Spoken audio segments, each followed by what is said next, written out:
உள்ள என்ட்ராகும் போதே அவர் உள்ள லைட்டு போட்டுன்னு அவர் முகத்தை காமிச்சுன்னு வந்திருந்தாருன்னா இவ்வளோ கூட்டம் ஒன்றா சேர்ந்துருக்காது. அவர் பார்த்துட்டு பாதி பேர் வெளியே போயிடுவாங்க. அவர் உள்ள லைட் ஆஃப் பண்ணிட்டு வராங்க, அவர் உள்ள லைட் ஆஃப் பண்ணி போடுறாங்க. இந்த வீடியோவில் இல்லை, முன்னாடி இதில் ஒரு வாரத்துக்கு முன்னாடி. ஆமாம், அந்த ஒரு வாரத்துக்கு முன்னாடி போட்ட வீடியோலே பாருங்க எவ்வளவு சைக்கோத்தனமாக அது இருக்குன்னு பாருங்க. அவர் இப்படி உட்காந்துருக்காரு விஜய்.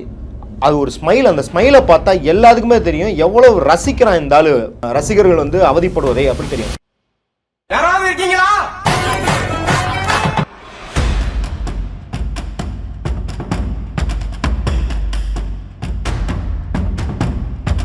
இது ஒரு சைக்கோ புத்தியா இல்லையா? இவனுக்கு நிஜமாலுமே அரசியல் தெரிஞ்சா இவன் ஹிட்லர் ஆயிருப்பான். அது எங்களால நடந்த பிரச்சனை இல்லைல்ல. தர்மத்தின் வாழ்வதனை சூதுகவும் தர்மம் மறுபடியும் இல்லை. ஏன் இரங்கல் தெரிவிக்கணும்?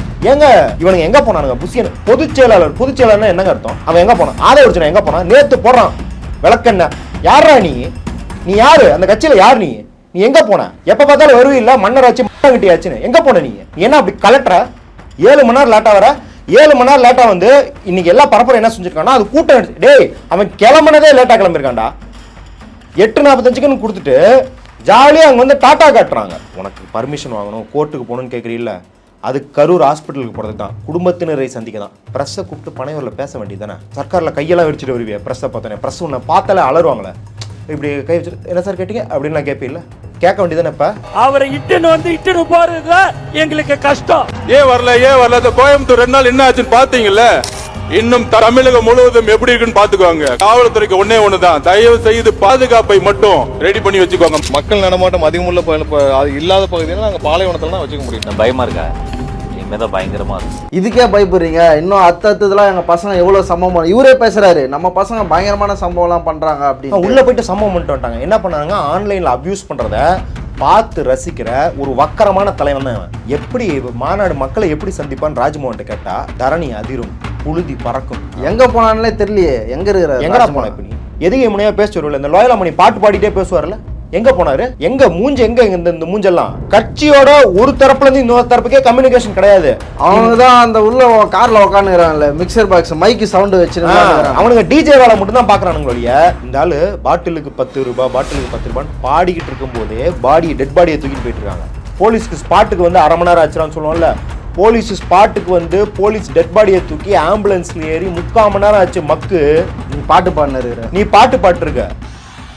பாட்டிலுக்கு 10 ரூபா, பாட்டிலுக்கு 10 ரூபா, பாட்டிலுக்கு 10 ரூபா, பாட்டிலுக்கு 10 ரூபா. அறம் நாடு பார்வையாளர்களுக்கு வணக்கம்.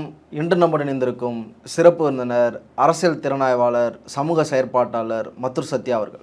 வணக்கம். வணக்கம். தமிழ்நாடு அரசியலில் ஒரு கருப்பு தினமாக தான் அந்த தினத்தை நம்ம பார்க்கணும். விஜய் அவர்கள் பிரச்சாரத்துக்கு கரூரில் போகிறாரு.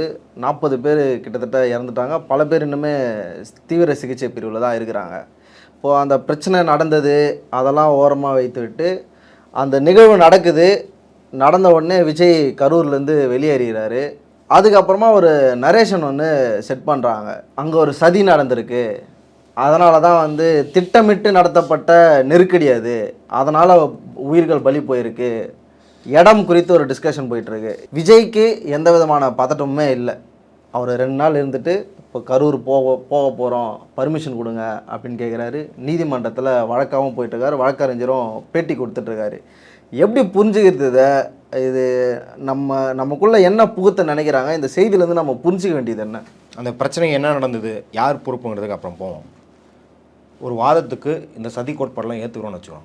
திமுக பண்ணிடுச்சு, அதை 41 உயிரை பலி கொடுத்துருக்கு திமுக அப்படின்னு இவங்கெல்லாம் அடிச்சு விட்றாங்க இல்லையா? இல்லை, அதெல்லாம் உயிர் பலி கூட போல. அவங்க ஒரு பிரச்சனை பண்ணணும்னு நினச்சாங்க, ஆனால் உயிர் பலி ஆகணும் அவங்களுக்கு தெரில. அதெல்லாமே உண்மைன்னு கூட வச்சுக்கோம். அது அது கிளாஸிஃபிகேஷன் கூட அப்புறம் வருவோம். ஏன்னா இதில் 3 இருக்குது. நீ திமுக திட்டமிட்டு சதி பண்ணி கொலை பண்ணுச்சுன்னு சொல்கிறியா, திமுக மெத்தனமாக இருந்ததுனால உயிர் போச்சுன்னு சொல்கிறியா, இல்லை இது ரெண்டுமே இல்லாமல் என்னவோ நடக்கட்டும் அப்படின்னு கண்டுக்காம விட்டதுனால உயிர் போய் அதை மறைக்கிறதுக்கு அதுக்கப்புறம் கவரப் பண்ணாங்கன்னு நினைக்கிறேன். இதுவே 3 வெரைட்டி. நீயே எந்த தெளிவும் இல்லாமல் எல்லாத்தையும் கலந்துக்கிட்டே அடிச்சுக்கிட்டு இருக்காங்க, அதை விட்டுரும்.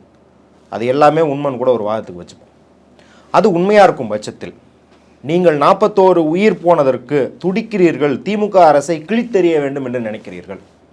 ட்ரெண்டாகிற ஹேஷ்டேக் என்னவாக இருக்கும்? ஜஸ்டிஸ் ஃபார் கரூர் விக்டிம் இருக்கும், stand with family of Karur victim இருக்கும். நீ என்ன ஹேஷ்டேக் ட்ரெண்ட் பண்ணுற? ஸ்டாண்டு வித் விஜய்ன்னு ட்ரெண்ட் பண்ணுற.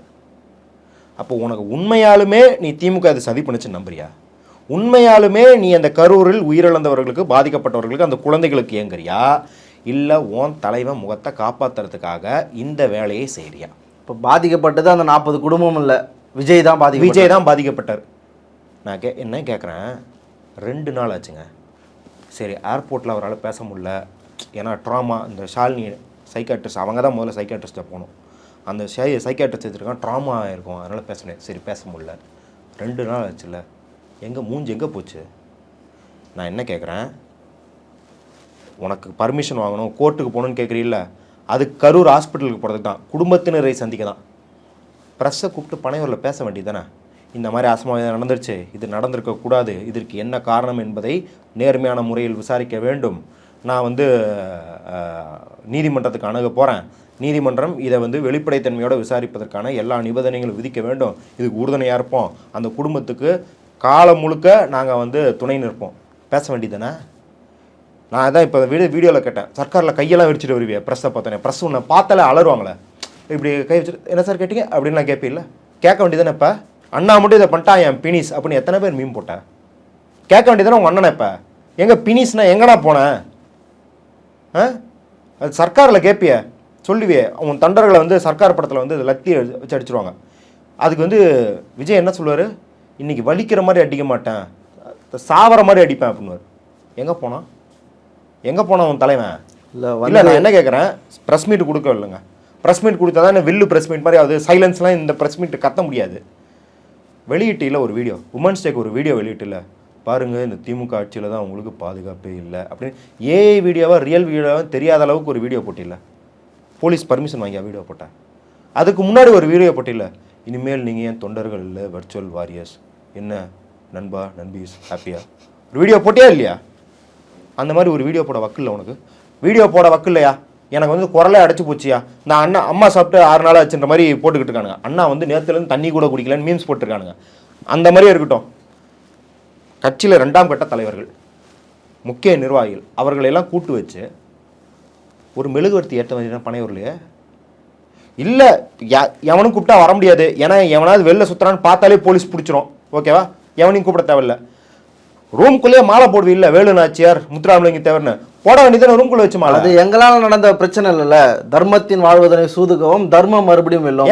ஏன் இரங்கல் தெரிவிக்கணும்? ஏங்க உங்கள் கட்சிக்காரங்க செத்துருக்காங்க, சரி அவன் கொலை பண்ணிட்டான்னு இருக்கட்டும், இறங்கி அடிச்சிருக்கணுமா இல்லையா? நீ முதல்ல இரங்கல் தெரிவிக்கிறது. எங்களால் சாவலைன்னா நீ இரங்கல் தெரிவிக்க மாட்டியா? இப்போ அஜித்குமார் மரணம், உன்னாலே மரணம் நடந்துச்சு, முயட போட்டி இல்லை, நீ திமுக தான் பண்ணிருக்குன்னு நம்பினா நீ என்ன பண்ணிருக்க? அஜித்குமாருக்கு என்ன பண்ண? அவ்வளோ பெரிய கூட்டத்தை போட்டு சாரி எல்லாம் வேண்டாம் அப்படின்னு பேசுனியா இல்லையா? இப்போ இதுக்கு பேசணுமா இல்லையா? 41 பேர், நீ எல்லாம் பேச வேணாம்ப்பா, நீ எல்லாம் வருஷம் மூஞ்சி முறையே காட்ட மாட்டேன். நீ இவனுங்க எங்கே போனானுங்க? புஷியன் பொதுச் செயலாளர்னா என்னங்க அர்த்தம்? அவன் எங்கே போனான்? ஆதரவு எங்கே போனான்? நேற்று போடுறான் விளக்கெண்ண, என்னது தர்மத்தின் வாழ்வதனை சூதுக்கவும். யாரா நீ? நீ யாரு? அந்த கட்சியில் யார் நீ? நீ எங்கே போன? எப்போ பார்த்தாலும் வருவில்லை, மன்னர் கிட்டியாச்சுன்னு எங்கே போன நீ? நான் என்ன சொல்கிறேன்னா, ஊரில் ஒரு அசம்பாவிதம் நடந்தா, ஒரு ஆழ்துளை கிணறுல ஒரு குழந்தை விழுந்துச்சுன்னா கூட அதிமுககாரன், திமுககாரன், பாஜகக்காரன், விசிகாரன், கம்யூனிஸ்ட் எல்லாம் அதிமுககாரன் முதல் கொண்டு அங்கே போய் நிற்பான், லெட்டர் பேட் கட்சி முதல் கொண்டு அங்கே போய் நிற்பான். இவனுக்கு என்ன சொல்லுவாங்க, அரசியல் லாபத்துக்கு நிற்பானுங்க. அது எம்எல்ஏ மினிஸ்டருக்கு சொல்றியா, அரசியல் லாபத்துக்கு நிற்பாங்க. ஆனால் அங்கே இருக்கிற தொண்டர்கள் அங்கே ஒரு குடும்பத்தில் ஒரு நபராகவே போய் நிற்பாங்க. இந்த மாதிரி அசம்பாவிதம் நடந்தா பாடம் கட்டுறது ஆள் வர வரைக்கும் டீ போட்டு எல்லாத்துக்கும் கொடுத்துட்டு இருப்பானுங்க. நீங்கள் ஊரில் பார்த்துருப்பீங்க.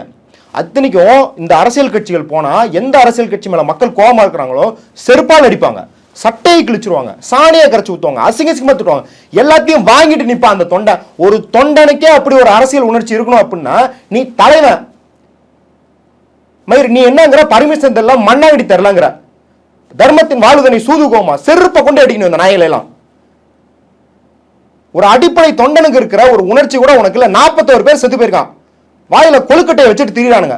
விஜய் மேலே ஏன் சீக்கிரமாக போனீங்க, ஏன் லேட்டாக போனீங்க? இது திட்டமிட்டு அந்த மக்களை நெருக்கடிக்குள்ளே ஆக்குறது தான் திட்டம்னு புரிஞ்சிடலாமா? அது ஒரு ஊகமாக சொல்லலாம். ஏன்னா ஜெயலலிதா அம்மா அதை பண்ணுவாங்கன்னு நம்ம பார்த்துருக்கோம், மகாமகத்தில் என்ன ஆச்சுன்னு பார்த்துருக்கோம். ஆனால் நான் என்ன திரும்ப என்ன கேட்குறேன்னா, ஜெயலலிதா அம்மா அவங்க வளர்ப்பு மகனுக்கு திருமணம் செய்தபோது எத்தனை அதிமுககாரன் கண்டித்து வெளியே வந்தான்? இதை எங்களால் பார்த்துட்டு இருக்க முடியல. எம்ஜிஆருக்காக நாங்கள் உள்ளே வந்தோம், மக்களுக்கு சேவை செய்கிறதுக்கு வந்தோம். இந்த ஆடம்பரத்தை எங்களால் பார்க்க முடியலன்னு அதிமுக காரனே அன்றைக்கி பல பேர் கட்சியை விட்டு வெளியே வந்தானே வரல, வேறு கட்சிகளை சேர்ந்தானல, திமுகவுக்கு வந்தால. இன்றைக்கி இந்த நாய்ங்க ஒருத்தராவது வெளியே வரானுங்களா?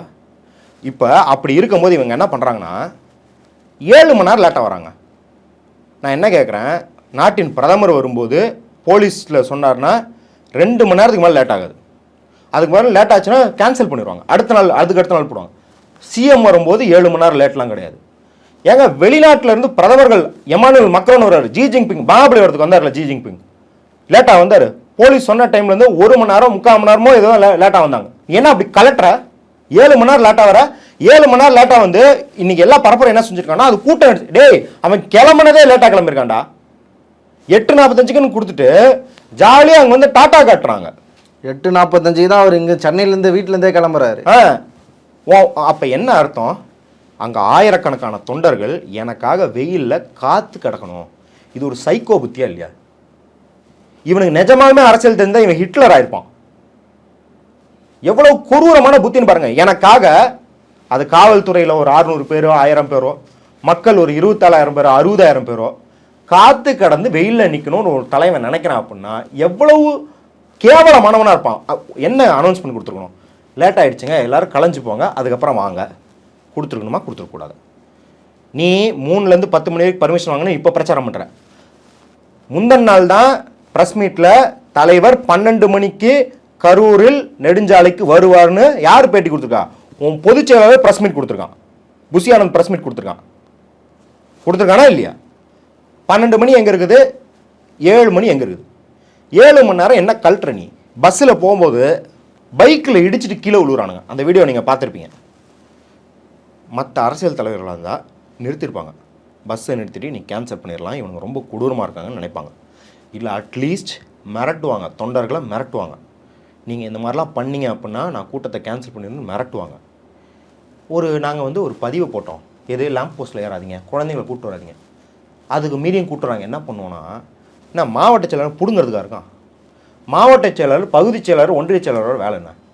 ஒரு அதிமுக மாநாடு நடக்குது, திமுக மாநாடு, இங்கே பகுதி செயலாளர் ஒன்றிய செயலாளர் எவ்வளோ பேர் வருவாங்க, வீட்டிலேருந்து யார் வராங்க, குழந்தைகளை கூப்பிட்டு வராதிங்க. குழந்தைகளை கூப்பிட்டு வந்தால் ஒரு டெசிக்னேட்டர் வராங்க சொன்னாலும் வராங்கன்னு தெரியுது. குழந்தைங்களுக்குன்னு எல்லா கட்சி மாநாட்டிலையும் சரி, இல்லை குழந்தைகளை கூட்டு வரக்கூடிய பேரணிகள் இருக்கும். இப்போ வந்து பாலஸ்தீனுக்குன்னு ஒரு பேரணி நடக்குது, அதில் குழந்தைகள் கொல்லப்படுவதனால் குழந்தைகள் நிறையா பேர் வந்து பார்ட்டிசிபேட் பண்ண வைக்கிறதுக்கு பெட்ரோல் கூட்டுறாங்க. டெசிக்னேட்டட் ஏரியா இருக்கும், அதற்காகன்னு குழந்தைங்களை பார்த்துக்கிறதுக்குன்னு அதுக்குன்னு எக்ஸ்பர்ட்ஸ் இருப்பாங்க, அதுக்குன்னு வாலண்டியர்ஸ் போட்டுருவாங்க. அவங்க கையில் பொம்மையெல்லாம் கொடுத்துருவாங்கங்க. இந்த வாலண்டியர்ஸ் கையில் பொம்மை கொடுக்குறது, இந்த ரப்பர் பால் கொடுக்குறது எல்லாத்தையும் கொடுத்து குழந்தைங்களை பார்த்துக்கிறதுன்னு வச்சுருப்பாங்க. எல்லா கட்சியும் பண்ணுவாங்க. அவ்வளோவெல்லாம் வேணாம். அத்தியாவசியம் தண்ணி கொடுக்கல. அதாவது விக்கிரவாண்டியில் 400க்கும் மேற்பட்டவர்கள் மயங்கி விழுந்திருக்கிறாங்க. ஆம்புலன்ஸ் வச்சு எவ்ரி ஹவர் 50 பேர் 100 பேர் எடுத்துகிட்டு போனதை கண்கூட நியூஸ் தமிழில் லைவில் பார்க்குறோம், பாலிமரில் லைவில் பார்க்குறோம். புதிய தலைமுறை அதை காட்டல, புதிய தலைமுறை முழுக்க விஜய் சாப்பிட்டாரு, டீ குடித்தாரு, கிளம்புறாருன்னு போடுவான், அதை விட்டுரும். மற்ற எல்லா மீடியா சேனல்லையும் விக்கிரவாண்டியில் 400க்கும் மேற்பட்டவர்கள் மயங்கி விழுந்தார்கள் பார்த்தோம். கக்கூஸ் தண்ணி குடிச்சுன்னு எல்லாரும் கலாய்க்கிற அளவுக்கு தண்ணி தீர்ந்து போய் அங்கே வந்து அந்த போர்ட்டபிள் டாய்லெட்டில் இருக்கிறத குடிச்சிக்கிட்டு இருந்தாங்கன்னு பார்த்தோம். அந்த அளவுக்கு கேவலமாக இது வந்து தண்ணி பற்றாக்குறைங்கிறத விட உன் தொண்டர்களோட மனித மாண்பணி வந்து எவ்வளோ சீர்குலைக்கிற அப்படிங்கிறது. மதுரை மாநாட்டில் 2 பேர் மாரடைச்சு உயிரே இழந்து போயிருக்கிறாங்க. நான் வந்து நிஜமாலுமே நான் சொன்னது சரியாயிடுச்சு பார்த்தீங்களான்னு சொல்கிறதுக்கு வெக்கப்படுறேன். நான் பெருமை கூட பல்ல. மதுரை மாநாடு முடிஞ்சோன்னு போட்டுனேன், இங்கேயே உட்காந்து நம்ம பேசியிருக்கோம். 2 பேர் இறந்து போனாங்கன்னா நீ என்ன பண்ணிருக்கணும், மதுரை மாநாட்டில் இரங்கல் தீர்மானம் நிறைவேற்றிருக்கணும். இது வந்து எல்லா பாஜக கூட பண்ணுவோம், இந்து முன்னணி கூட பண்ணுவோம். ஆனால் அதை கூட பண்ணல. நாளைக்கு இத்தனை பேர் செத்தாலும் கண்டுக்க மாட்டானா உன் தலைவன் நான் சொன்னேன். ஆனால் இன்னைக்கு அது நிஜமாக இருக்குன்றது எனக்கு வெக்கமாக இருக்குது. இல்லை ஏன் அவங்கள கண்ட்ரோல் பண்ண முடியல? இப்போது விஜயை பார்க்கறதுக்கு 7 மணி நேரம் 8 மணி நேரம் 10 மணி நேரம் நிற்கிறாங்க. அவர் ஒரு வார்த்தை சொன்னால் கேட்கணும்ல, அதை மீறி ஏன் அதை பண்ணுறாங்க? ஏன் கண்ட்ரோல் பண்ண முடியல? ஏங்க அவர் இந்த வார்த்தையெல்லாம் சொல்கிறாருன்னு அவனுக்கு எங்கே பேசுகிறோம்? நீங்கள் அறிக்கை எழுதுறீங்க, அங்கே மேடையில் ஏறி நீங்கள் பேசணுங்க, அந்த இன்டென்ஷனே இல்லைன்னு தானே சொல்கிறேன். யாரும் தன்னை குற்றம் சுமத்தி விடக்கூடாது அப்படின்னு தப்பிச்சுக்கிறதுக்கு ஒரு அறிக்கையை விடுறான் அவன். நீ உண்மையிலுமே ஒரு தலைவனாக இருந்தா, ஏங்க சீஃப் மினிஸ்டராக இருக்கிற ஸ்டாலின், திமுக மேலே எல்லா விமர்சனம் வை, சீஃப் மினிஸ்டராக இருக்கிற ஸ்டாலின் கரூர் மாநாட்டின் போது, இந்த 30 விழாவின் போது யாரும் வந்து நெரிசலில் சிக்கிக்காதீங்க, போகும்போது வரிசையில் போங்க, வெளியே போங்க, ரொம்ப தூரம்லாம் போகாதீங்க, இதெல்லாம் சொல்கிறாரா இல்லையா? அதாவது நான் வந்து ஸ்டாலின் வந்து ரொம்ப பெரிய உத்தமர் அப்படிங்கிறதுக்காக சொல்ல, எல்லா அரசியல் கட்சி தலைவரும் செய்ய வேண்டிய ஒரு கடமை. அது சீஃப் மினிஸ்டராக ஆனால் கூட, ஏன் ஒரு சீஃப் மினிஸ்டர் எனக்கு தேவையில்லைன்ட்டு போகலாம்ல, ஏன் போகலன்னா அவர் நல்லவர் கெட்டவரெல்லாம் தாண்டி இதெல்லாம் சொல்லனா என்ன நடக்கும்ன்றது அவருக்கு தெரியும்.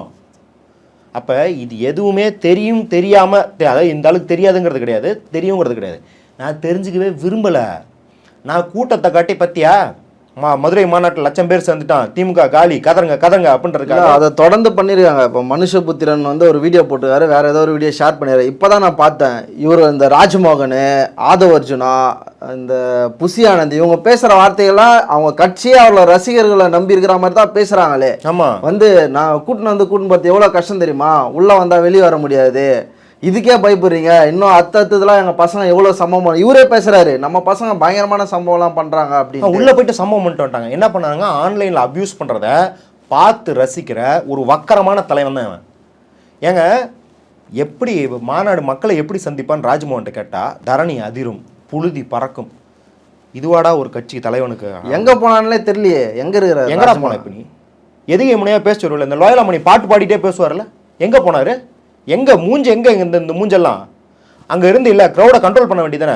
போலீஸ் எங்களுக்கு கேட்ட இடம் தரல, அங்கே கூட்டம் ஜாஸ்தி ஆயிடுச்சு. கூட்டம் ஜாஸ்தி ஆயிடுச்சுன்னு உனக்கு மாவட்ட செயலாளர் சொன்னானா சொல்லலையா? நீ நாமக்கல்லேருந்து கரூர் போகிறதுக்கு முன்னாடி சொன்னா சொல்ல, முதல்ல நீ கரூர் போகிறது பிளானா, முதல்ல நீ காஞ்சிபுரம் போகிறது பிளான். நீ அதை கேன்சல் பண்ணிட்டு முப்பெரும் விழா நடந்துருச்சு, அதிமுக போயிடுச்சு, அன்புமணி போயிட்டாரு அப்படிங்கிறதுனால வலிஞ்சு 3 நாளில் நீ கரூருக்கு அனுப்பிச்சிருக்க. 3 நாளில் 1,00,000 பேரை கண்ட்ரோல் பண்ண முடியிற மாதிரி நீ உங்கள்கிட்ட கட்சியில் கட்டமைப்பே இல்லை. கட்டமைப்பு இருக்கிற கட்சினால் மட்டும் பண்ணிட முடியுமா 3 நாளில்? நாளைக்கு ஸ்டாலின் வந்து திண்டுக்கல் போகிறாருன்னா ஒரு விழாவை நடத்த முடியுமா? திமுகவாலேயே முடியாது. ஆனால் எந்த டைரக்ஷனும் இல்லாமல் 3 நாளைக்கு முன்னாடி கரூர்னு பிளான் போடுற, ஒரு நாளைக்கு முன்னாடி தான் இடம் டிசைட் ஆகுது, அன்னைக்கு காலையில் வரைக்கும் நீ எப்போ வருவேன்னு தெரியாது அப்படின்னா எப்படி கண்ட்ரோல் பண்ணுவாங்க? என்ன ஆம்புலன்ஸில் நம்ம கட்சி கொடியெலாம் கட்டியிருக்குதுன்னு கேட்குறாரு.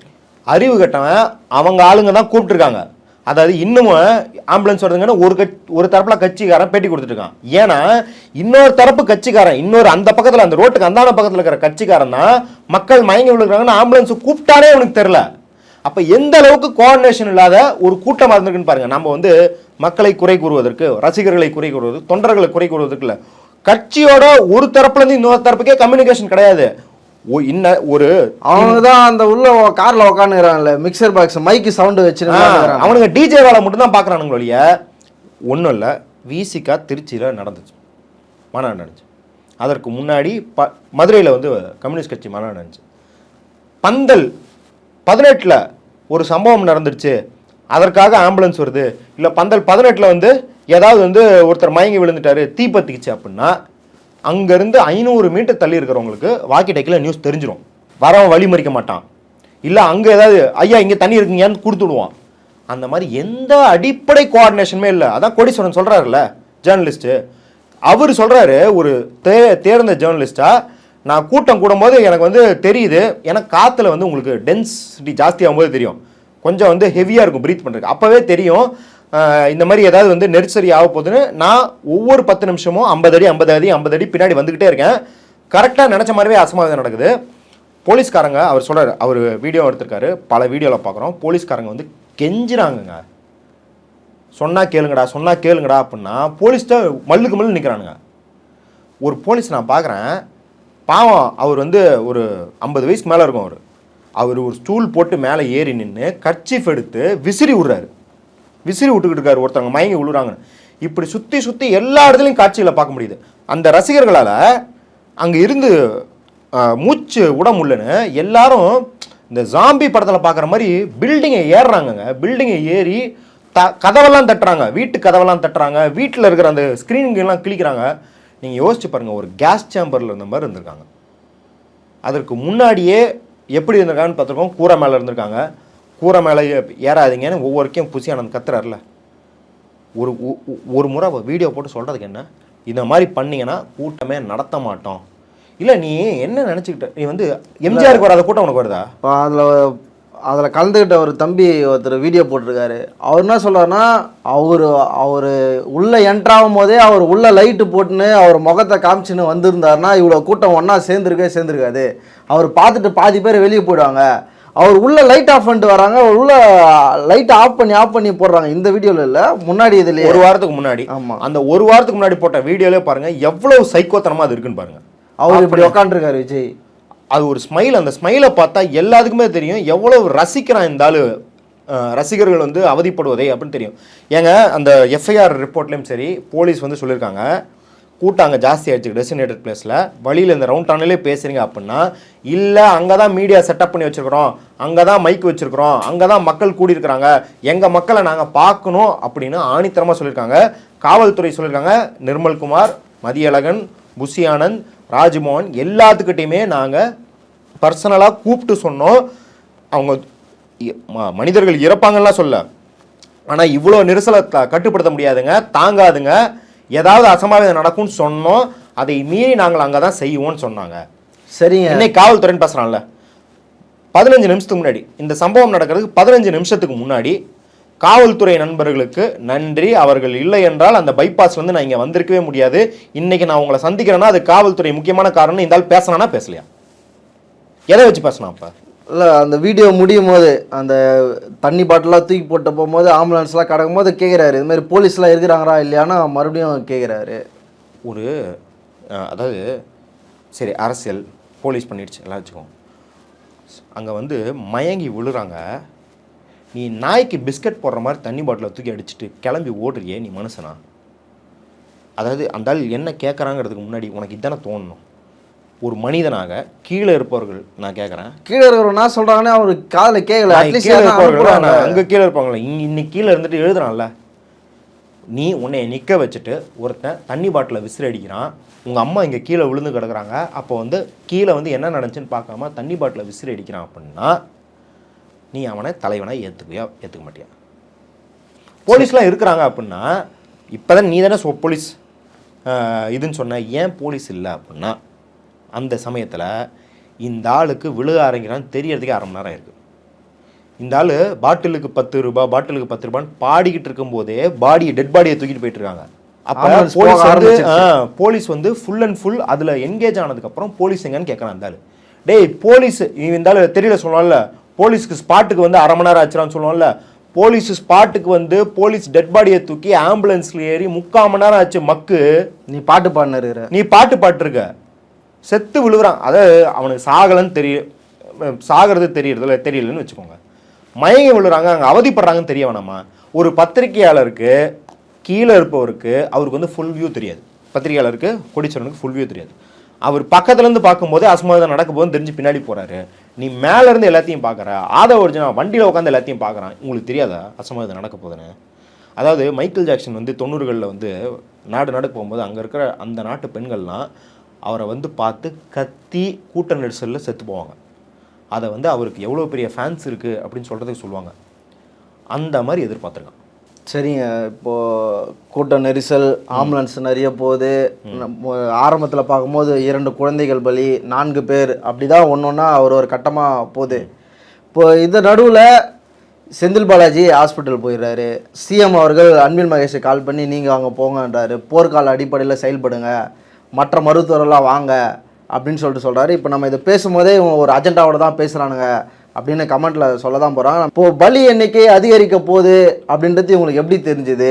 ஏன் எப்படி செந்தில் பாலாஜியால் அங்கே போக முடியும்? எப்படி அன்பில் மகேஷால் அங்கே வர முடியும்? எங்களுக்கெல்லாம் நாங்கள் அங்கேயே இருக்கிற ஸ்பாட்லேயே எங்களுக்கெல்லாம் தகவல் தெரியல, இவங்களுக்குலாம் எப்படி தெரிஞ்சு இது பண்ணாங்க அப்படின்னு கேட்குறாங்க. ஆமாம், செத்து விழும்போது பாட்டுருக்கிற வெண்ணைகளுக்குலாம் தகவல் தெரியாது. என்ன சொல்கிறோம் அப்படின்னா, இவனுக்கு தான் எப்படி 1/4 மணி நேரத்தில் செந்தில் பாலாஜி போனார், 1/4 மணி நேரத்தில் போனார், இன்னொன்று அவர் 10 நிமிஷத்தில் அங்கே போல, இவனுக்கு தகவல் தெரிஞ்சதுலேருந்து 10 நிமிஷம் கணக்கிடுறான். இவனுக்கு தகவல் தெரியறதுக்கு முன்னாடி காவல்துறைக்கு தகவல் தெரியுது, காவல்துறைக்கு தகவல் தெரிஞ்ச உடனேயே செந்தில் பாலாஜிக்கு தகவல் தெரிவிக்கப்படுது. அவரும் என் கணிப்பின்படி முதலில் சாவு நடக்குது அப்படின்னு சொல்லி அங்கே போகலை, அசம்பாவிதங்கள் நடக்குது, லார்ஜ் நம்பர் ஆஃப் பேஷண்ட்ஸ் உள்ளே வராங்கன்னு தான் போகிறாரு. போகும்போது தான் தெரியுது அங்கே செத்து வராங்கன்னு சொல்லி தெரிஞ்ச உடனேயே அன்பில் மகேஷ் அங்கே இது எல்லா இடத்துலையும் பார்த்துருக்கோம். அது திமுக இந்த 4 வருஷத்துலேயே பார்த்துருக்கோம். ஏன் முதல்வர் வரல, ஏன் வந்து துணை முதல்வர்னு கேட்குற இடத்துல கூட நேரு போயிடுவார், கனிமொழி போயிடுவாங்க. இது வந்து ஒரு ஸ்டாண்டர்டாகவே அவங்க வச்சுருக்காங்க. இந்த கேள்வியெல்லாம், இந்த சதி கோட்பாடெல்லாம் நீ மற்ற இடத்துக்கு அவங்க போகும்போது கேட்கல. ஏன் முதல்வர் வரலன்னு தான் இது வரைக்கும் கேட்டுக்கிட்டு இருந்தேன். இந்த முறை முதல்வரும் போயிட்டார். நீங்கள் கள்ளக்குறிச்சிக்கு ஏன் முதல்வர் போகலன்னா அதுவே ஃபேக்ட் தப்பு. கள்ளக்குறிச்சிக்கு அடுத்த நாள் முதல்வர் போனார். கள்ளக்குறிச்சிக்கு போகும்போது நம்ம என்ன கேட்டோம்? கள்ளக்குறிச்சிக்கு போகிற வேங்கை வயலுக்கு ஏன் போகலன்னு முதல்வரை கேட்டோம். அப்போ கள்ளக்குறிச்சிக்கு முதல்வர் போனார். அன்பில் மகேஷ் பக்கத்தில் எங்கள் திருச்சியிலேருந்து கரூர் போகிறதுக்கு அவ்வளோ நேரம்லாம் ஆகாது. அது எமர்ஜென்சியில் போகும்போது வேகமாக போயிருக்கிறாங்க. போகலன்னா தாங்க கேள்வி கேட்கணும். ஏங்க எவனாச்சும் வந்து 2 அமைச்சர் எதுக்கு வேக வேகமாக வந்தீங்கன்னு கேட்குறது என்ன ஒரு கிணத்தனமான கேள்வி. அருணா ஜெகதீசன் தலைமையில் எதுக்கு ஒரு நபர் ஆணையம் போட்டீங்கன்னு கேட்க. ஆமாம், ஏன் நீ வந்து நீ இல்லை, இதெல்லாம் இப்போ இவ்வளோ அவசரமாக வேலைகள் நடக்குதுன்னு கேட்குறாங்க. ஏங்க அவசரமாக வேலை நடக்கலன்னு தாங்க கேட்கணும். ஏன் ஆணையம் போடுறாங்க அப்படின்னா, நீங்கள் காவல்துறை மீது குற்றம் சுமத்தும் போது காவல்துறையை அதை விசாரிப்பதற்கு பதிலாக ஒரு மேலாள் நீதிபதியை போட்டால் தான் நீ ஏன் ஆட்சியை நம்புன்றதுக்கு தானே போடுவாங்க. இல்லை வேறு என்ன பண்ணுன்ற. இப்போ நீ வந்து நைட்டே வந்து கமிஷனர் வந்து அவரே வந்து எல்லாத்து மேலேயும் எஃப்ஐஆர் போட்டு புஷி ஆனந்த்லேருந்து ராஜ்மோகன் வரைக்கும் எல்லாத்தையும் கைது பண்ணி உள்ளே வச்சுன்னா சந்தோஷம் வந்திருப்பியா? இப்போ ஆதவ அர்ஜுனா சிபிஐ விசாரணை கேட்குறாரு. 2 நாளுக்கு அப்புறமா இப்போது நாங்கள் வக்கு இருந்தால் வெளியே வந்து கேள்றா. நான் எல்லாம் ஒளிஞ்சுக்கிட்டு என்ன கேட்டுருக்குறீங்க? ஏதாவது கொஞ்சமாவது அறம் இருக்கா? சரி, வேங்கை வயலுக்கு சிபிஐ விசாரணை கேட்டாங்களே, யாராச்சும் ஒளிஞ்சுக்கிட்டு கேட்டாங்களா? திரும்ப ப்ரெஸ் மீட்டில் தானே கேட்டார். சிபிஎம் செயலாளர் பாலகிருஷ்ணன்லேருந்து, அப்போ பாலகிருஷ்ணன்லேருந்து சண்முகம் வரைக்கும் ப்ரெஸ் மீட்டில் தானே கேட்டாங்க. முத்தரசன் ப்ரெஸ் மீட்டில் தானே கேட்டார். இப்போ மாநில செயலாளர் இருக்கிற வீரபாண்டியனும் ப்ரெஸ் மீட்டில் தானே கேட்டார். எங்கே போன நீ எல்லாம்?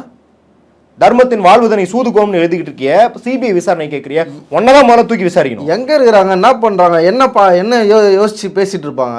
அதான் வெளியே இப்போ வெளியே வந்து ஒரு சூழலை கிரியேட் பண்ணி திமுகவுக்கு எதிராக சூழலை கிரியேட் பண்ணிட்டு அப்போ நம்ம வந்து ஸ்கோர் பண்ணலாம். இப்போ அவரோட அட்வொகேட் இப்போ நீதிமன்றத்தை போய் நாடி இருக்கிறாங்க. அவர் என்ன கேட்குறாருன்னா, அது எப்படி நீங்கள் ஒரே நாளில் 37 பேருக்கு நீங்கள் உடற்கூறாய்வு பண்ண முடியும்? அது வந்து மருத்துவர்கள் எங்கேருந்து வந்தாங்க, அப்புறம் வந்து சூரிய அஸ்தமனத்துக்கு அப்புறமா பண்ணக்கூடாதுன்றது விதி, அதை மீறி ஏன் பண்ணீங்க, இவ்வளோ அவசரமாக ஏன் கொடுத்தீங்க உடல்களை அப்படின்னு கேட்குறாங்க. அது சட்டமெல்லாம் கிடையாது, அது விதி. அந்த விதியிலே எக்ஸப்ஷனும் இருக்குது. அந்த விதியை எப்போ மீறலாம், விதி விலக்குன்றதும் இருக்குது.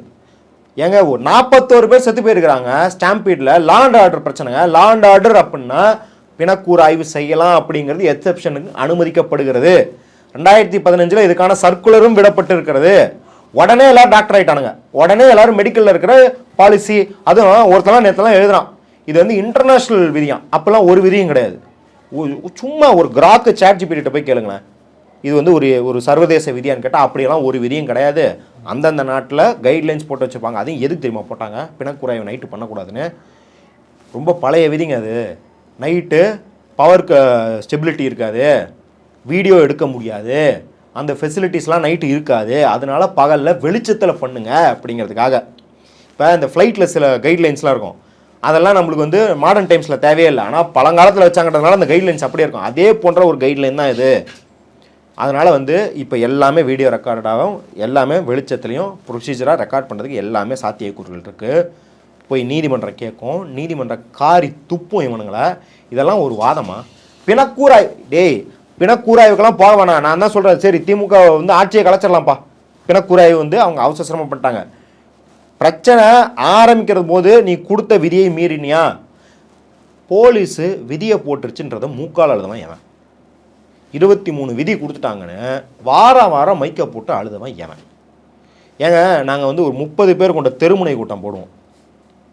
அதுவும் சென்னையில் மத்தியில் எல்லாரும் பார்க்கக்கூடிய, யார் வேணாலும் பெட்டிக்கடைக்காரே அடிப்பார் ஏதாவது தப்பாக பேசினா, அந்த மாதிரியான ஒரு லொக்கேஷன்லாம் தெருமுனை கூட்டம் போடுவோம். அதுக்கே காவல்துறை எல்லா விதிகளையும் போடும். சாதியை பற்றி பேசக்கூடாது, அதனால தான் கவினை பற்றி பேசலன்னு ஒரு சப்பக்கட்டு கட்டினாங்க. விதியில் வந்து சாதி பற்றி பேசக்கூடாது. அது சாதியை பற்றி பேசக்கூடாதுன்னா ஆணவ கொலையை பற்றி பேசக்கூடாதுன்னு கிடையாது. நீ சாதி ரீதியாக யாருக்கும் கொம்பு சீவி விடக்கூடாதுன்னு அர்த்தம். ஏன் அப்படின்னா அந்த விதிகள் எங்கேருந்து வருதுன்னா, இந்திய அரசியலமைப்பு சாசனத்தில் பேச்சு சுதந்திரத்துக்கு சில நிபந்தனைகள் விதிக்கப்பட்டிருக்குது. இந்த தேசிய இறையாண்மைக்கு, இந்த நாட்டோட இறையாண்மைக்கு எதிராக பேசக்கூடாது, சாதி மத பாகுபாட்டோட பேசக்கூடாது, ஒரு பாலினத்துக்கு எதிராக பேசக்கூடாது, இத்தனை விதிகள் இருக்கு இல்லையா, மொழிக்கு எதிராக பேசக்கூடாது. இந்த விதிகளுக்கெல்லாம் கடைபிடிக்கணுன்றது தான் இந்த 23 விதி. ப்ளஸ் உன்னோட தொண்டர்கள் உயிரை பாதுகாக்கிறது தான் இந்த 23 விதி. அதை நீதிமன்றத்தில் போய் இந்த விதியை தளர்த்துங்கன்னு கேட்டவன் அவன். இத்தனை நாள் வரைக்கும் இந்த விதியெல்லாம் நம்மளை வந்து தடுக்குமா, அப்போ விதியை மீறுங்க அப்படின்னு சொல்லி தொண்டர்களை தூண்டி விட்டது எவன்? அப்போ நீ இன்னைக்கு வந்து காவல்துறை விதி போட்டாங்க, காவல்துறை விதி போடலை, காவல்துறை தளர்த்திருக்காங்க, காவல்துறை மெத்தனமாக இருக்கிறனால உயிரிழந்திருக்காங்கன்னு சொன்னால் எவ்வளோ பெரிய அயோக்கியனா இருப்ப நீ? ஒழுங்காக விதியை நீ ஃபாலோ பண்ணி நேரத்துக்கு வந்திருந்து அவங்க சொன்ன மாதிரி இந்தந்த இடத்துல இத்தனை பேரை ஆளை போட்டு குழந்தைகளை வராமல் விட்டுருந்தா இது நடந்திருக்குமா? பிணக்கூறாய்வுக்கு அப்புறம் போனந்து நீ கழுகு மாதிரி பேசாதீங்க எல்லாரும். இந்த நியூஸ் அனலைஸ் பண்ணி என்னென்னு யாருமே பேசலை. என்ன போடுறாங்கன்னா, இன்னைக்கு காலையில் கரூர் அவர் வீட்டிலேருந்து ஆஃபீஸுக்கு எதுவும் போகிறாராம். மின்னல் வேகத்தில் கிளம்பிய விஜய் பட்டினப்பாக்கத்துக்கு போகிறான் அப்படி நியூஸ் போட்டுட்ருக்காங்க. இதெல்லாம் எப்படி? அதாவது ஒரு அசம்பாவிதம் நடக்க போகிறதுனா அந்த நியூஸ் தமிழ் நிருபரை பாருங்க, அவர் வந்து உடையிறாருங்க பேசும்போதே. என் பாப்பா மாதிரியே இருக்குங்க அந்த பாப்பான்னு உடையிறாரு. அதை பார்க்கும்போது நான் அன்றைக்கெல்லாம் என்னால் சுத்தமாக முடியல, புத்துன்னு அழுக வருதுங்க. அந்த வீடியோ கமெண்ட்ல போய் இவனுங்களாம் எப்படி 200 உப்பின் பேசுகிறானுங்க. அவர் பேசிட்டு நீ செந்தில் பாலாஜிக்கில் போய் 200 உப்பின் போடு, அன்பில் மகேஷ் வீடியோ கீழே போய் 200 உப்பின் போடு. அன்பில் மகேஷ் அழுகிறது கூட நீ திட்டி விமர்சனம் பண்ணி கேலி பண்ணி வீடியோ போடு. அந்த நபர் ஆம்புலன்ஸில் ஏற்றி குழந்தைய ஏற்றிட்டு என் குழந்தைய பார்க்குற மாதிரி இருக்க, எப்படி புரிஞ்சுக்கிறதுனே தெரில. அந்த ஆள் அங்கே ஒரு பத்திரிகையாளனா பேசல, ஒரு சக மனிதனாக பேசிக்கிட்டு இருக்கான். அங்கே போய் 200 உப்பின் போடுற அளவுக்கு ஒரு கொடூரமான சிந்தனை இருக்கே. நான் என்ன கேட்குறேன்னா, ஊடகத்தில் களத்தில் இருப்பவர்கள் அவ்வளோ நேர்மையாக இருக்கிறாங்கன்னு நம்மளுக்கு தெரியுது, எல்லாருக்கும் நிலைமை தெரியுது. அப்போ காலையிலேருந்து என்ன நீ டிஸ்பிளே பண்ணிருக்கணும்? இந்த இடத்துல இந்த மாதிரியான நடக்குது, கூட்டங்கள் கட்டுப்படுத்த முடியாத அளவுக்கு அதிகரிச்சிருக்குன்னு போடுறதுக்கு பதிலாக அவர் அங்கேருந்து கிளம்பிட்டாரு, வாகனம் வருது, விஜயை பார்க்கக்கூடிய திரளான மக்கள் அப்படி அதை பாசிட்டிவாக எடுத்துகிட்டு போகிறாங்க. நான் என்ன கேட்குறேன், இந்த ஒரு சில சேனல்கள் திமுகவை முப்பெரும் விழா நடக்குதுன்னு வீடியோ போடுறேன், அதிமுக மாநாடு நடத்துதுன்னு போடுறேன், புரட்சி தலைவி அம்மா பேரில் ஒரு மாநாடு நடக்குதுன்னு போடுறேன். இதெல்லாம் போடும்போது வெற்றி நடை போடுகிறது தமிழகமேனு அதிமுக பாட்டை போடுறியா, விடியல் பாட்டை போடுறியா, ஸ்டாலின் தான் வராரு விடியல் தர போகிறாருன்னு பாட்டு போடுறியா? போடல. 24 மணி நேரமும் விஜயை போடும்போது எதுக்கு உங்கள் விஜய்னு டிவி சேனல் ஏன் நீ பாட்டு போடுற? நீ என்ன விஜய் கட்சி சேனலா? கலைஞர் செய்தி ஜெயா நியூஸ் மாதிரி நீ விஜய் கட்சி சேனலா? என்னதுக்கு பாட்டு போடுற? ஹைப் ஏத்துற? அவர் வந்து உணவருந்தி விட்டார், அடுத்து சில நிமிடங்களில் கிளம்புவார், மக்கள் திரளாக வராங்க, அவர் ஜன்னலை ஓப்பன் பண்ணிட்டாருங்கிற அளவுக்கு போடுறான். ஜன்னலை ஓப்பன் பண்ணிட்டார், கை காட்டிட்டார், இப்போ ஜன்னலை மூடிட்டார். ஏண்டா வெக்கப்படுங்கடா நீங்களாம். இதுக்கு தான் இவ்வளோ பெரிய ஒரு 500 கோடி 600 கோடி மதிப்பில் இருக்கிற ஒரு கம்பெனியை வச்சு நடத்திக்கிட்டு இருக்கிற ஒருத்தன் ஜன்னலை இறக்கணும் ஏற்றுனான்னு ரிப்போர்ட் பண்ணுறதுக்கு தான் நீ இருக்கிற அப்படின்னா யோசிச்சுப்பாரு. 20-25 வயசு இருக்கும்போது நான் ஜேர்னலிஸ்ட் ஆகும்னு யோசிக்கும் போது நீ என்ன பண்ணிட்டு இருந்தேன்னு யோசிச்சுப்பாரு. இப்போ என்னன்னு யோசிப்பாரு. நான் இன்னைக்கு இந்த தாவேக்கா ஆதரவாளர்கள் தொண்டர்கள் இந்த கான்ஸ்பிரசி தீர்வை பேசுகிறேன், எல்லாத்தையும் அதான் சொல்கிறேன். இது நீ பண்ணுற கூத்தெல்லாம் 8 மாதத்துக்காக, 2026 தேர்தல்ன்ற 8 மாத கூத்துக்காக இவ்வளோ பண்ணுற. ஆனால் நீ இன்னொரு 40-50 வருஷம் உயிரோடு இருக்க போகிற. அந்த 40-50 வருஷம் கழிச்சு நீ பேசுகிற இன்ஸ்டாகிராமு, ட்விட்டரு, மீடியா, இப்போ நம்ம பேசிட்டுக்கிற யூடியூப் எதுவுமே இருக்காது, இந்த கட்சிகள் எதுவுமே இருக்காது. ஆனால் நீ என்ன பேசுன, யார் பக்கம் நின்ன அப்படிங்கிறது காலத்துக்கும் இருக்கும். ஏன்னா யாருக்கும் தெரியாதுங்க, நான் பெரிய ஃபேமஸான ஆள்னா உன் சுற்றி இருக்கிறவனுக்கு உனக்கு தெரியும். என் குடும்பத்தில் ஒருத்தன் பேசிக்கிட்டு இருக்கான் இப்படி, என் குடும்பத்தில் ஒரு சின்ன பையன் இப்படி பேசிக்கிட்டு இருக்கான். அந்த சின்ன பையன் வளரும்போது எங்கள் மூஞ்சா பார்க்கறதுக்கே கஷ்டப்படுவான்னு எனக்கு தெரியும். எவனே விட்டுரு, இந்த நடிகை அவன் கூட தெரிகிற திருட்டு பசங்களாம் விட்டுரு. நீ என்ன யோசிச்சுப்பாரு, ஒரு 10 வருஷம் கழிச்சு உன் புள்ள உன் மூஞ்சில் காரி துப்பாது. ஏன்டா இவனுங்களாம் போய் சொம்படிச்சிருக்கிறேன்னு திட்டாது. அதை மட்டும்தான் நினைவு வச்சுக்க சொல்லி நம்ம எல்லாத்தையும் கேட்குறோம். நீ அரசை கேள்விகள், அரசை விமர்சி, அது எல்லாம் இன்வெஸ்டிகேஷன் வரட்டும். இன்வெஸ்டிகேஷனில் வரல அப்படின்னா நம்ம போராட்டங்கள் எடுப்போம். அதை நம்ம எப்பயுமே பண்ணுறது தான். அருணா ஜெகதீசன் கமிட்டி ஸ்டெர்லைட்டுக்கு எப்படி வந்துச்சு? போராட்டம் பண்ணி தானே வந்துச்சு, நம்ம எல்லாம் போராட்டி தானே வந்துச்சு. அந்த மாதிரி போராட்டங்களை வழி நடத்தி அரசுக்கு அழுத்தம் கொடுக்க வேண்டிய எல்லாம் எங்களுக்கு தெரியும். நீ முதல்ல இந்த கழிச்சடைகளை கழிச்சு கட்டு, உன் மனசுலேருந்து இவங்களை நீக்கி இவனுங்க யாருன்றதை புரிஞ்சுக்கோ அப்படிங்கிறத நம்ம முறையிடுறோம். ஓவியா வந்து அரெஸ்ட் விஜய்னு ஒரு போஸ்ட் போட்டுருக்காங்க. அந்த கமெண்ட் கீழே போய் பாருங்க. ஐயோ பார்க்க முடியலைங்க. அதை படிக்கும்போது நமக்கே ஒரு மாதிரியா இருக்குது. எந்த அளவு கொரூர சிந்தனை இருக்கு. அதாவது சுவாதி சத்துர்வேதின்றவங்க வந்து ஒரு புக்கை எழுதுறாங்க, I am a troll internet troll எப்படி செயல்படுதுன்னு. அவங்க அந்த பாஜக எதிர்த்து எழுதியிருப்பாங்க. பாஜக எதிர்த்து என்ன எழுதியிருப்பாங்கன்னா, அவங்க திட்டமிட்டு பர்காதத்துக்கு Nirbhaya style rape threat. Nirbhaya style rape த்ரெட்னா உங்களுக்கு தெரியும், கேங் ரேப்பு, அதுக்கப்புறம் வந்து பல டார்ச்சர்கள் பண்ணி கொள்வது அப்படின்றது. அந்த த்ரெட்டை வந்து கொடுக்கறதுக்கு பிளான் பண்ணி பண்ணாங்கன்றது ஸ்வாதி சதுர்வேதி சொல்கிறாங்க. அது பிளான் பண்ணி அது நல்லதுன்னுலாம் சொல்லல, யோசிச்சுக்கோங்க. அது பிளான் பண்ணி அந்த சிந்தனையை புகுத்தப்படுது. அதனால இன்டர்நெட்டில் ட்ரோல்கள் அப்படி பண்ணுற மாதிரி ஒரு பிஹேவ் பண்ணுறாங்க. அதை பார்த்து பல பேர் பிஹேவ் பண்ணுறாங்க. இது அந்த மாதிரி எல்லாம் பாஜக மாதிரி இல்லை, இயல்பாகவே போய் ஓவியாவை அப்படி அந்த அளவுக்கு கேவலமாக. அதே மாதிரி தான் நான் வந்து அந்த வார்த்தையை மட்டும் தான் சொல்ல, நிர்பயா ஸ்டைல்ன்ற வார்த்தையை மட்டும் தான் சொல்ல. ஆனால் இதை பண்ணணும் அதை பண்ணணும் ஒன்று இதை பண்ணணும் அதை பண்ணணும் அவ்வளோ பேசுகிறானுங்க. எவ்வளோ கேவலமான ஒரு மனநிலையில் சொன்னோன்னே எல்லா கட்சிக்காரனும் இப்படி தான் இருப்பான். கண்டிப்பாக எல்லா கட்சிக்காரனும் இப்படி தான் இருப்பான். கட்சிக்காரனுங்களில் நிறைய பேர் இப்படி தான் பக்கரமாக இருப்பானுங்க. ஆனால் 41 பேர் செத்துருக்குறாங்க அப்படிங்கிற இடத்துல நீ இதை பேசிக்கிட்டு இருக்கிற ஒரு நடிகைக்கு இதை பேசிக்கிட்டு இருக்க அப்படின்னா உன் ப்ரையாரிட்டி எது? நீ விஜய் ஆதரிப்பது எதற்கு? அவன் தான் ஒருத்தன் ஸ்டேட்டஸ் போட்டு அதுக்கப்புறம் ரிமூவ் பண்ணானுங்களே. என்ன சொன்னான்? அண்ணா மட்டும் ஆட்சிக்கு வந்துட்டா நம்ம ஃப்ரீயாக எல்லாத்தையும் அப்யூஸ் பண்ணலாம் இன்டர்நெட்டில். ஒருத்தன் போடுறான், ஒரு ஐடி போடுறான், சாகலை, யாருமே சாகலை, இவங்க மார்ச்சூர்லேருந்து பிணத்தை எடுத்துகிட்டு வந்து ஏமாத்துறாங்கன்னு போடுறான், டெல் பண்ணிட்டான். இன்னொருத்தன் நான் வீடியோ வச்சுருக்கேன், சரத்துன்னு ஒருத்தன், வாய்ஸ் ஆஃப் சரத்துன்னு ஒருத்தன், 100K ஃபாலோவர்ஸ் இருக்குது. நான் சொல்கிறேன், இவனுக்கு கீழே கமெண்ட் போடுறான்ல, 100K ஃபாலோவர்ஸ் இருக்குது.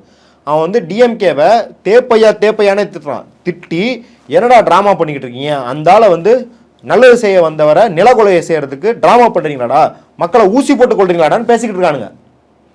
ஏங்க டாக்டர்ஸை இந்த ஆள் பாருங்கள், தொடர்ந்து நல்ல மருத்துவர்கள்னு பேசி கரெக்டாக இது நடந்தோன்னே எல்லாரும் என்ன கேட்குறானுங்க, மருத்துவர்கள் ஊசி போட்டு கொண்டாங்கன்றாங்க. சினிமாவில் வாழ்கிறானுங்க இவனுங்க. கோப்படத்தில் வர மாதிரி வந்து கூட்டத்தில் வந்து குண்டு வைப்பாங்க, ஊசி போட்டு கொள்வாங்க. இன்னொரு வீடியோ பார்த்தேன், ஏதோ ஆம்புலன்ஸில் வந்து மெர்சலில் வர மாதிரி நினைக்கிறேன், ஏதோ வந்து ஆக்சிஜனுக்கு பதிலாக வேறு ஏதோ கொடுத்து மயக்கமடைய கொடுத்து எல்லா வதந்திங்க, காக்கி சட்டையா ஏதோ ஒரு படம் எல்லாத்தையும் போட்டு இவ்வளோ கான்ஸ்பிரசி தியரி பேசுகிற அளவுக்கு இவனுங்களுக்கு வெறியூட்டப்பட்டிருக்குது.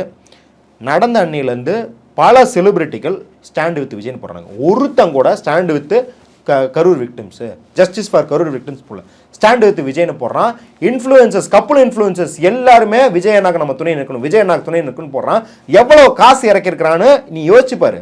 தொண்டனாக இருக்கிறவங்களாம் உனக்காக ஒரு தண்ணி பாட்டிலுக்கு செலவு பண்ணாதவன், ஒரு 10 ரூபா தண்ணி பாட்டிலுக்கு செலவு பண்ணாதவன் கோடி கணக்கில் இறக்கி இன்ஃப்ளூயன்சஸை உன்னை மண்டையக்களை பார்க்குறான் அப்படின்னா அவன் எவ்வளோ கொடூரமான இருப்பான் அப்படிங்கிறத புரிஞ்சுக்கொண்டதான் நம்ம சொல்கிறோம். இறுதியான ஒரு கேள்வி. இப்போ நம்ம பேசிட்டு இருக்க நேரத்தில் செய்தி வந்தது, போலீஸ் வந்து தாவேக்காவில் இருக்கிற பொதுச் செயலாளர், துணை பொதுச் செயலாளர்லாம் கைது செய்ய போகிறாங்க அப்படின்னு ஒரு தகவல் வந்துட்டுருக்கு. அது எப்படி பார்க்குறீங்க? இது ரொம்ப தாமதம். நடந்த அன்னைக்கே அவனுங்க ஸ்பாட்டை விட்டே வெளியே போக விடாமல் அரெஸ்ட் பண்ணியிருக்கணும்.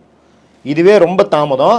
ஏன் அப்படின்னா இது அவனுங்க தண்டிக்கணும் அப்படிங்கிறதுக்கு தாண்டி அவனுங்க ஒரு நேரேட்டிவை செட் பண்ணிக்கிட்டு எல்லாரும் கூடி பேசி நீ அதை சொல்லு நான் அதை சொல்லுன்னு ஆதாரங்களை திருப்பதற்கு முன்னாடி அவங்கள்ட்ட இருந்து ஸ்டேட்மெண்ட்டை வாங்கணும், அவங்கள்ட்ட இருந்து விசாரணை நடத்தணும். அப்படிங்கிறதுக்கு இது விரைந்து செய்யணும். அட்லீஸ்ட் இப்போயா செஞ்சுருக்காங்க அப்படின்றது நல்லதாக பார்க்குறோம்.